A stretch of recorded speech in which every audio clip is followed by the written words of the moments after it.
انا کی لٹ ہم سب کی طرف سے آپ سب کو سلام پہنچے۔ ایک بڑی مشکل آپ لوگوں کے ساتھ گفتگو کے شروع سے اب تک رہی ہے اور وہ بدستور اس کے ساتھ چلی آ رہی ہے، اور اس کا مداوع مجھ سے کوئی ٹھیک طرح سے نہیں ہو پاتا، تو میں بڑی ایمانداری سے اس کو تسلیم کرتا ہوں کہ ان خامیوں اور کمیوں کو کس طرح سے دور کیا جائے تاکہ اس میں آپ کی بھی تسلی ہو اور میری بھی تسلی ہو۔ وہ یہ ہے کہ میں بابوں کا بہت ذکر کرتا ہوں، اور آئندہ بھی موقع ملا تو میں ان کا ذکر ضرور کروں گا۔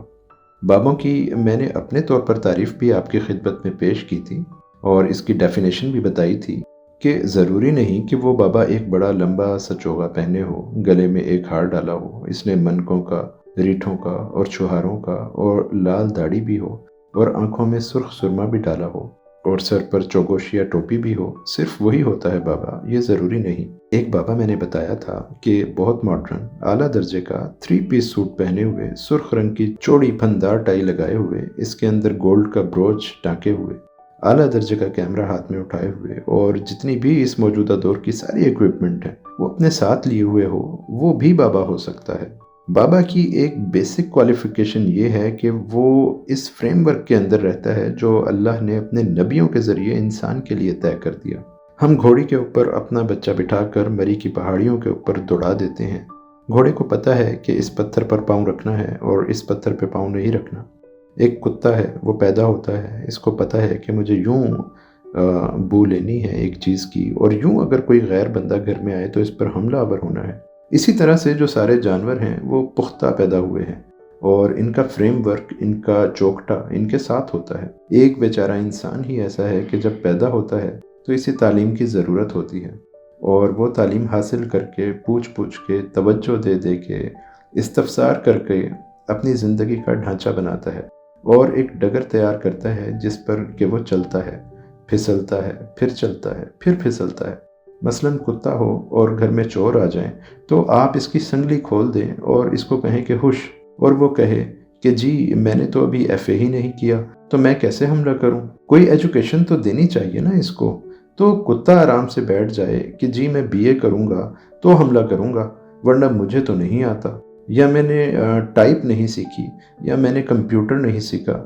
تو اللہ میاں سے پوچھا گیا کہ جی میں کیا کروں؟ تو اللہ نے فرمایا کہ دیکھو، میں نے تمہارے لیے انبیاء کے ذریعے تمہارا ایک فریم ورک پہلے ہی پہنچا دیا ہے، جیسا وہ فرمائے اس کے مطابق کرنا ہے، اور مزے سے سیٹی بجاتے ہوئے، زندگی کے سارے مزے لیتے ہوئے، اپنی آکسیجن سے فائدہ اٹھاتے ہوئے، سینری سے، دریاؤں سے، پہاڑوں سے، چٹانوں سے زندگی کے سفر کو طے کرنا ہے۔ تو ہم اس مقام پر آ کر پھنس جاتے ہیں، اور ہمارے درمیان وہ جو چوکٹا یا فریم ورک دیا ہوتا ہے، اس میں اور بھی بہت ساری چیزیں شامل ہو جاتی ہیں جو انسان کو تنگ کرتی ہیں۔ جس مخلوق کا میں نے نام لیا، اس کا طے شدہ پروگرام ہے، وہ طے شدہ پروگرام کے مطابق چلا جا رہا ہے، کبھی اس کے اندر اس قسم کا ٹیڑھا پن نہیں آتا جیسا کہ انسان کے اندر آتا ہے۔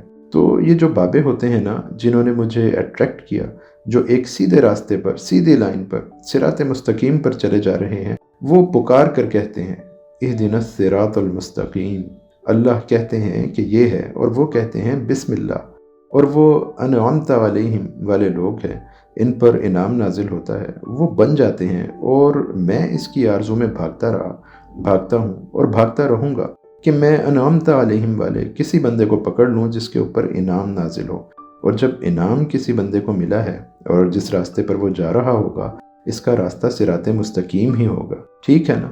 اب میرے اندر ایک چالاکی ہے، میں اس کے ذریعے ایک خود کلامی یعنی ایک سیلف ڈائلاگ کرتا رہتا ہوں۔ مجھے کسی طرح وہ راہ ہاتھ آ جائے جو آسان ہو۔ ہم لوگ جو ہیں وہ کم کوش لوگ ہیں، آرام طلب لوگ ہیں، اور بھئی کئی مصیبتیں ہوتی ہیں۔ میں تصور کے زور پر ایک فکشن رائٹر ہونے کی حیثیت سے یہ سوچتا ہوں کہ میں مثلاً کبھی منڈی جاؤں، سبزی منڈی، اب میری صحت ٹھیک ہے، میں جا سکتا ہوں، تو وہاں پر مجھے کوئی انعام یافتہ بندہ مل جائے جس نے کچھ گاجریں، کچھ مولیاں، کچھ گوبھی خریدی ہوئی ہے، اور میں اس کو پہچانوں کہ یہ اصل بابا ہے، تو میں اس سے کہوں گا کہ سر میں آپ کا سامان اٹھا لوں؟ تو وہ کہتا ہے کتنے پیسے؟ میں نے کہا جو آپ دیں گے میں لے لوں گا۔ اب وہ انعمت علیہم والا بندہ ہے، وہ کہے گا کہ اچھا۔ تو جب وہ چلے اور میں اس کا سامان لے کر سر پر اٹھا کر چلوں، تو جس رستے پر وہ جا رہا ہے، میری آرزو یہ ہے کہ میں عین اس کے فٹ سٹیپس کے اوپر چلتا جاؤں، کیونکہ اہدنا الصراط المستقیم جو ہے نا، وہ دکھایا انہوں نے، اور وہ صراط مستقیم پر چلا جا رہا ہے۔ اللہ نے یہ بتا دیا ہے کہ وہ لوگ جن پر میں نے انعام کیا وہ میرے بندے ہیں۔ خیر، تو میں اس تلاش میں یہ کوشش کرتا ہوں کہ وہ بابے جو سیدھے راستے پر چلتے ہیں، جو کبھی کسی منڈی میں نظر آ جائیں، سڑک پر مل جائیں، تو میں ان کو فالو کروں، اور جب تک میری سانس نہیں ٹوٹتی میں ان کا پیچھا کروں، کیونکہ یہی میری زندگی کی آرزو ہے۔ کیونکہ میں اور جانوروں کے مقابلے میں ایک ہیومن بینگ ہوں، میں اینیمل آف سول ہوں، میرے اندر روح بھی ہے۔ بکرے، کٹے اور دوسرے جانوروں کے اندر جان ہوتی ہے، اسپرٹ کہہ لیں تو ہوتی ہے، سول نہیں ہوتی۔ میرے اندر اللہ نے سول بھی رکھی ہے اور پھونک اپنی مار دی ہے۔ تو میں اس کی تلاش میں رہا، اور یہی بات میں نے آپ سے ایک دفعہ نہیں بلکہ کئی دفعہ کی ہے۔ تو آج میں آپ کو ایک آسانی بتانے لگا ہوں، اور اس کی مثال جو ہے اس علاقے سے، اس ٹیلی ویژن سے ہے، جہاں پر میں نے 1964 سے لے کر اب تک کا وقت کسی نہ کسی صورت میں گزارا ہے۔ میرے اوپر سب سے زیادہ گرفت اس بات کی ہوتی ہے کہ جناب ہم کو بھی بتائیں کہ بابا کہاں ہوتا ہے، ہم کو تو کبھی ملا نہیں۔ سچی بات ہے، وہ صحیح کہتے ہیں کہ ہم کو تو ملا نہیں۔ کئی دفعہ تو یہ ہوتا ہے کہ میں گاڑی میں جا رہا ہوں تو ریڈ بتی آ جاتی ہے آگے، تو کوئی بندہ شیشے نیچے کر کے کہتا ہے کہ اشفاق صاحب وہ بابا ہم کو بھی بتائیں، اور پھر شیشے چڑھا لیتا ہے۔ تو وہ اس طرح سے کہتا ہے کہ جیسے میری دکان ہوگی تو میں بتا دوں گا کہ یہ اپنا فلاں سٹور ہے، وہاں سے جا کر لے لیں۔ بابا کو تلاش بھی اور طرح سے کرنا پڑتا ہے، وہ بھی میں ابھی آپ کی خدمت میں عرض کرتا ہوں۔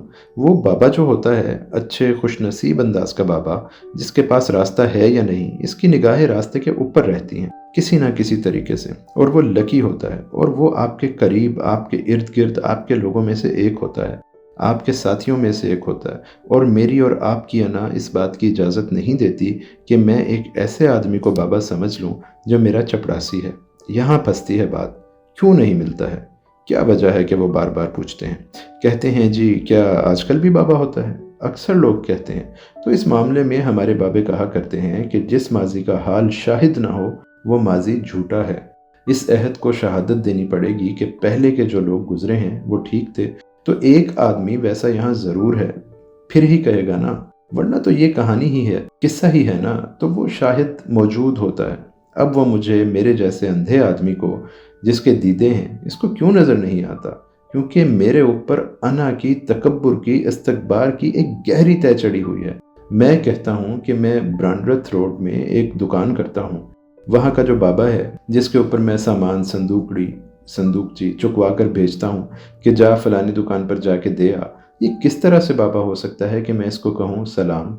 بڑی مشکل ہو جاتی ہے۔ اس لیے آپ کی نگاہیں، میری نگاہیں اس آدمی کو تلاش نہیں کر سکتی، اور کبھی بھی تلاش نہیں کر سکتی، کیونکہ آپ کے اور اس کے درمیان ایک گہرا پردہ لٹک رہا ہے۔ جب میں 1964 میں ٹیلی ویژن کے ساتھ متعلق ہوا، یہ ٹیلی ویژن 64 میں آیا تھا، تو میں ریڈیو میں کام کرتا تھا، تو یہاں اسلم اظہر تھے، اس کے پہلے مدار المہام۔ تو انہوں نے مجھے بلوا بھیجا کہ اشفاق صاحب آئیں۔ انہوں نے کہا کہ یہ ہم ٹیلی ویژن کھول رہے ہیں اور انشاءاللہ یہ جلد ہی کام شروع کر دے گا، چونکہ آپ کا ریڈیو کا کافی تجربہ ہے، اس لیے آئیں دیکھیں کہ ڈرامہ کیسے کریں گے۔ تو میں ڈر گیا کہ یا اللہ ہماری تو کوئی ٹریننگ نہیں ہوئی، تو میں تو کہیں باہر سے پڑھ کر بھی نہیں آیا، ہمیں پتہ ہی نہیں کہ یہ سب کیسے ہوگا۔ تو اگلے دن میں کرسی پر بیٹھا تھا اور اسلم صاحب اندر کچھ کام کر رہے تھے اور مجھے ان سے ملنا تھا، لیکن خوف دل میں بدستور قائم تھا۔ ڈرامے کے بارے میں، یہ ڈرامہ کیسے لکھا جائے گا، یہ کیسے ہوگا، ہماری تو کوئی ٹریننگ نہیں ہوئی۔ تو جہاں میں کرسی پر بیٹھا تھا اس کے قریب ہی ایک اور بینچ تھا، اس کے اوپر نوجوان لڑکا بیٹھا تھا۔ تو میں نے اس سے پوچھا کہ آپ کو بھی ملنا ہے؟ تو اس نے کہا کہ جی ہاں۔ تو میں نے کہا کہ اچھا، بڑی خوشی کی بات ہے۔ پھر اندر چلا گیا، باتیں ہوتی رہیں، کچھ ڈسکس کرتے رہے، اور میرا خیال تھا کہ وہ نوجوان بھی اندر چلا گیا ہوگا، اس نے بھی کچھ باتیں کی ہوں گی، اور وہ جس نوکری کے لیے آیا تھا اسے اس نوکری پر رکھ لیا گیا۔ وہ صاحب کا ڈرائیور تھا۔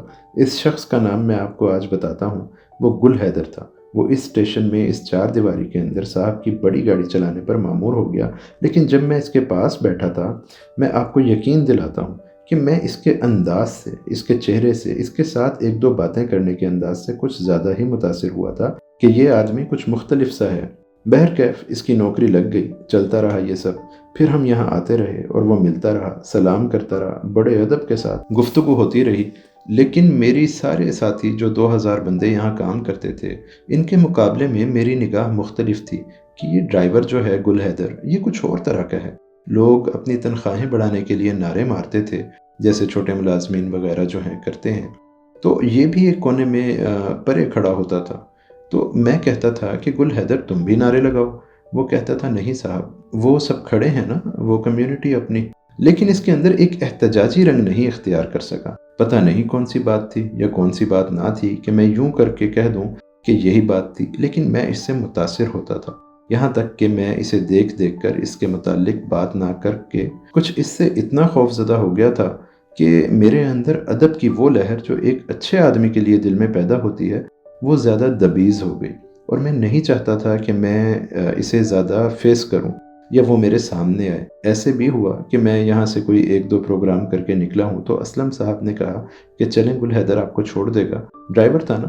تو میں نے کہا جی میں اس کے ساتھ نہیں جاؤں گا، اور مجھے اسلم صاحب کہتے کہ کیوں جی کیا ہوا؟ یہ تو بڑا اچھا ہے، یہ ہمارے سارے لوگوں میں سب سے اعلیٰ ہے، بڑا سیف ہے اور بڑے دھیمے مزاج کا آدمی ہے۔ تو میں کہتا کہ نہیں سر، مجھے کسی اور کے ساتھ بھیج دیں، کیونکہ میں اس کے ساتھ جانا نہیں چاہتا۔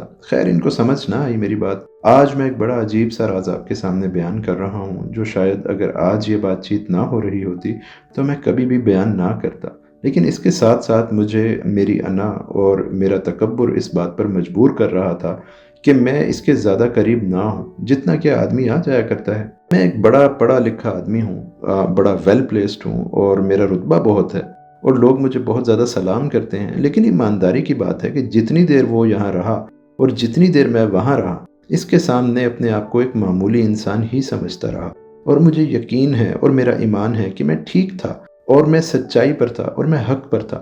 ایک وقت ایسا آیا کہ ہم یہاں پر کسی ڈرامے کی شوٹنگ کرنے کے لیے باہر گئے، کسی پانی کنارے، کسی دریا پر، راوی کے اوپر۔ تو وہاں پر گل حیدر کا جو بیٹا تھا، اس کو بھی انہوں نے کیبل بوائے یعنی جو تار اٹھاتے ہیں مقرر کر دیا تھا۔ تو آؤٹ ڈور شوٹنگ تھی۔ گل حیدر کا بیٹا بڑا اچھا، بڑا پیارا سا، خوبصورت سا، جیسے پٹھانوں کے بچے ہوتے ہیں وہ تھا۔ بچہ کچھ شرارتی سا تھا، اس نے جیسے بچے روڈزم کرتے ہیں پانی میں چھلانگ لگا دی۔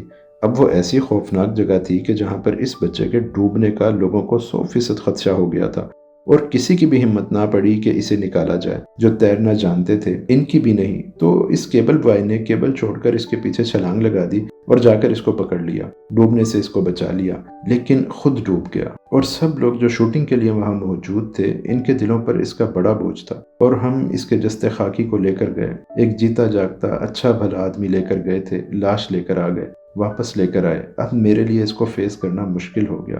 وہ ایک باپ تھا، اور اس نے بڑی امنگوں آرزوؤں کے ساتھ اس کو پالا تھا، تو میرا حوصلہ نہیں پڑتا تھا، لیکن میں چاہتا تھا کہ میں ضرور جاؤں۔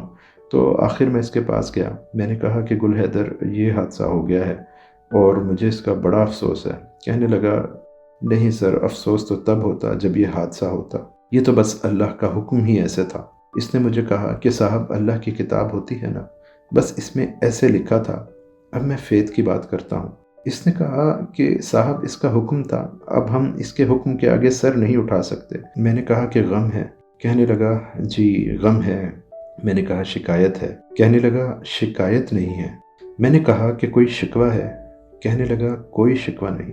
بس جی جب میں گھر جاتا ہوں تو میں بیٹھتا ہوں، مجھے اس کا چہرہ دکھائی دیتا ہے، میں غم میں ڈوب سکتا ہوں، کرب میں مبتلا ہو سکتا ہوں، اپنے آپ کو پامال کر سکتا ہوں، لیکن میں شکایت نہیں کروں گا۔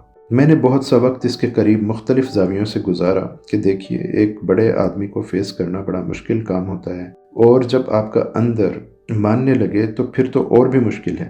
دیکھیے نا، پولیس آفیسر آتے ہیں، ان سے لوگ ڈرے ہوئے ہوتے ہیں، جب آپ کا اپنا اندر ماننے لگے تو بہت مشکل ہو جاتا ہے۔ بہرکیف اب ہم بوڑھے ہو گئے ہیں، لمبا وقت گزر گیا، ٹائم کتنا سارا چلا گیا، اور گل حیدر اس ٹیلی ویژن کے دفتر سے، اس اسٹیشن سے ریٹائر ہو گیا اور وہ اپنے گھر چلا گیا۔ میری بڑی آرزو تھی کہ میں اب ریٹائر ہونے کے بعد اس سے ضرور ملوں۔ کچھ موقع نہیں ملا، کچھ ٹائم نہیں ملا۔ اتفاق ایسا ہوا کہ ایک دن وہ مجھے مل گیا اور وہ بہت خوش تھا۔ میں نے کسی ریٹائر آدمی کو اتنا خوش پہلے کبھی نہیں دیکھا۔ میں نے کہا کہ ریٹائر ہو گئے ہو؟ کہنے لگا جی صاحب جی۔ میں نے کہا آپ خوش ہیں؟ کہنے لگا کہ جی اللہ کا بڑا فضل ہے۔ میں نے کہا کہ اب تم کیا کرو گے؟ کہنے لگا کہ سب سے پہلا کام میں یہ کروں گا کہ میں اپنا ڈرائیونگ لائسنس پھاڑ کے پھینک دوں گا کہ دوبارہ آرزو پیدا نہ ہو نوکری کرنے کی، ڈرائیوری کرنے کی۔ اور دوسری بات یہ ہے کہ میں خضاب نہیں لگاؤں گا،